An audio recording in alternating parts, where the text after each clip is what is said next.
Reynolds memang belum mengakui Thalia yang dikenalnya sejak setahun yang lalu itu sebagai kekasihnya. Tapi dari kemesraan yang mereka tampilkan, sepertinya hubungan Reynolds dan Thalia lebih dari sekedar pencipta lagu dengan calon penyanyinya. Masa sih gini aja pacaran, Mbak? Ya harus saling mesra, Krisya bilang kan harus saling cinta, ha? Satu sama lain mengaku saling tertarik saat mereka bertemu di sebuah tempat kebugaran. Tapi tertariknya Reynolds berbeda dengan rasa tertarik yang dimiliki Thalia terhadap duda flamboyan itu.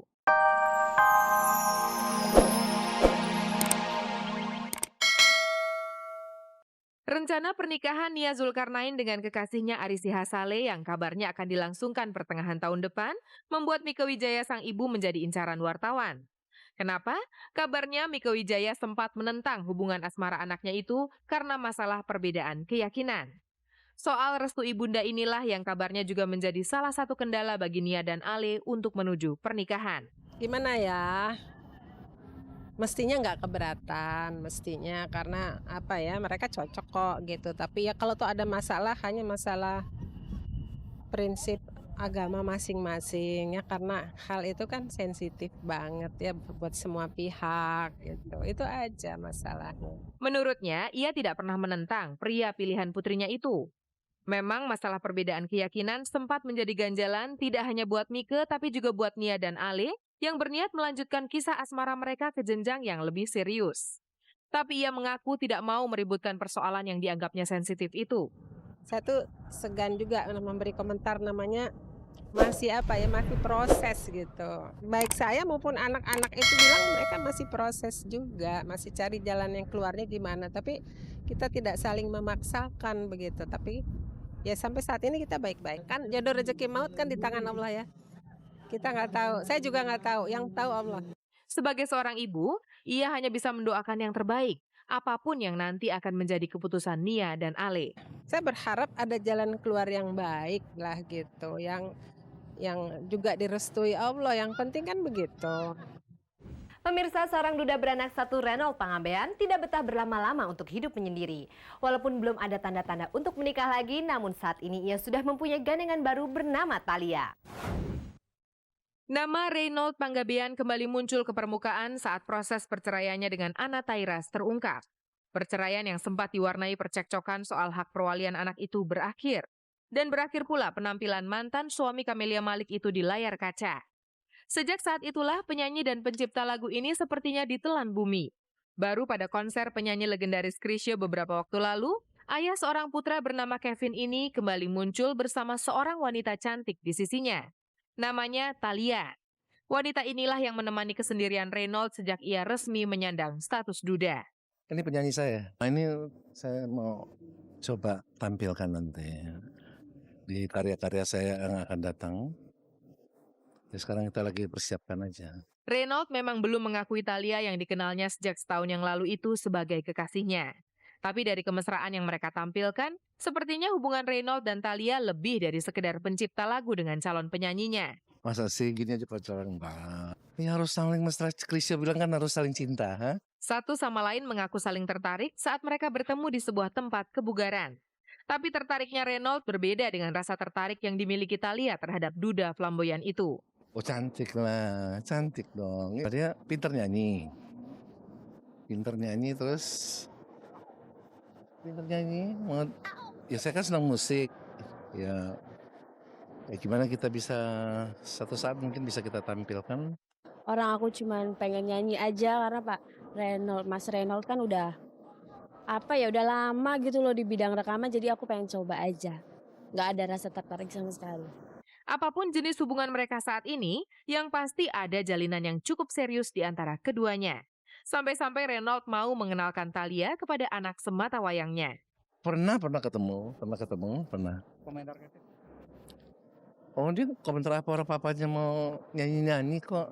Selain ingin bersatu dalam pembuatan album, adakah niat di hati Reynolds dan Thalia untuk bersatu dalam ikatan yang lebih serius? Yaudah lebih heboh dia. Gimana sih? Kali anak orang jadi itu. Anak orang enggak. Lebih heboh kalian gimana sih? Pemirsa, saya akan mengawali kabar-kabari minggu kali ini dengan kisah perjalanan karir dari Anwar Fuadi. Belum banyak orang yang mengetahui latar belakang dari pria berdarah Palembang ini. Karirnya dimulai dari bawah lewat peran-peran kecilnya di TVRI. Dan sekarang ini hampir di seluruh sinetron yang dibintanginya dia berperan sebagai seorang tokoh antagonis. Hanya kepada Anda pemirsa Kabar-Kabari Minggu, Anwar akan bercerita semuanya. Bagi ibu-ibu penonton setia sinetron, sosok pria ini dikenal sebagai orang yang menyebalkan tapi kadang juga lucu. Kesan itu muncul tidak lain karena ia kerap memerankan tokoh antagonis dan peran-peran pria konyol. Itulah stempel yang kini melekat pada diri Anwar Fuady. Sejak kecil, pria kelahiran Palembang 14 Maret 47 ini sudah punya cita-cita jadi aktor. Ketertarikannya pada seni peran sudah tumbuh sejak kecil.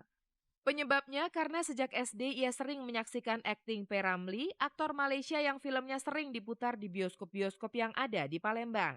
Semua kita bikin acara, misalnya filmnya apa, Si Merah Padi atau filmnya tuh Hang Tuah. Saya langsung jadi berperan situ. Tapi sejak dulu saya nggak mau jadi jagoannya, saya lalu jadi antagonisnya gitu. Yang Hang Tuahnya saya suruh yang lain, saya yang jadi banditnya aja.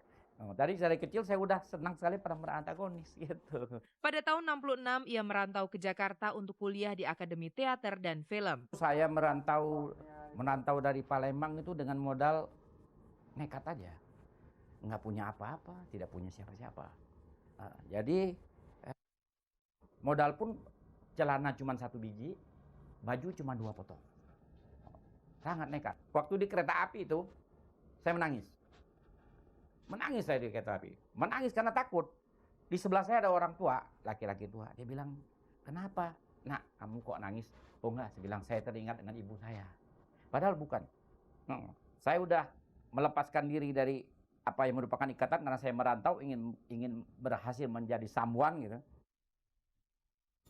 Saya takut menghadapi Jakarta, saya belum pernah lihat Jakarta. Wajar bila Anwar menangis. Selain karena merasa takut, kepergiannya ke Jakarta tidak pula ada yang mendukung, malah sempat diejek. Tidak ada yang memberikan saya spirit untuk masuk ke dunia film, malahan saya diejek-ejek di kampung saya di Palembang. Tidak ada yang suka, saya bilang, saya mau ke Jakarta, mau jadi bintang film. Semua teman saya ketawa, dibilang saya gila. Lo tampang kayak lo mau jadi bintang film. Apa kehebatan lo? Tapi tekad bulat sudah ada di dada. Anwar pun tetap berangkat. Hasilnya saat ia berusia 20 tahun, tepatnya tahun 67, ia membuktikan kemampuannya lewat andilnya sebagai pemeran pembantu dalam film Manusia dan Peristiwa garapan Umar Ismail. Tapi setelah itu nama Anwar tidak terdengar lagi di dunia perfilman. Rupanya ia merasa belum saatnya menggeluti dunia perfilman. Oh itu, pada tahun 67, saya itu kan kemana-mana melamar ke perusahaan-perusahaan film. Jadi perusahaan film ini melamar, ditolak.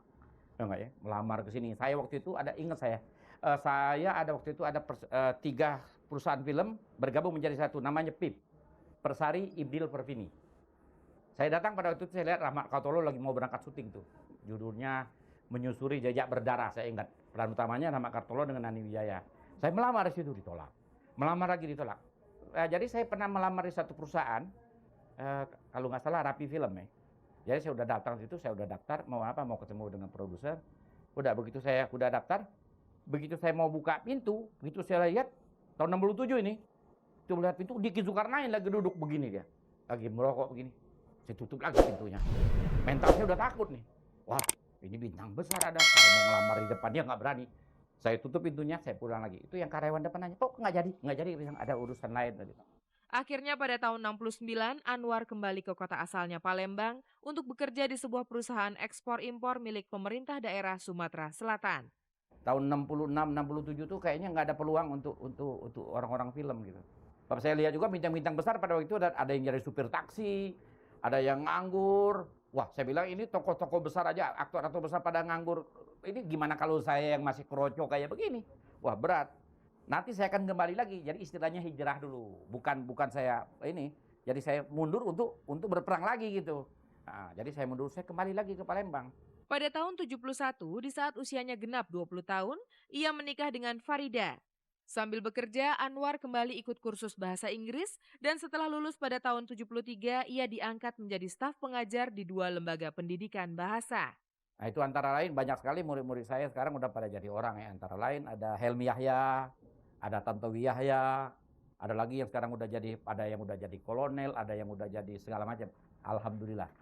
Selama jadi guru bahasa Inggris, keinginan jadi aktor terus mengejolak dalam dirinya. Sampai akhirnya di tahun 78 ia memutuskan untuk kembali ke Jakarta mewujudkan cita-citanya itu.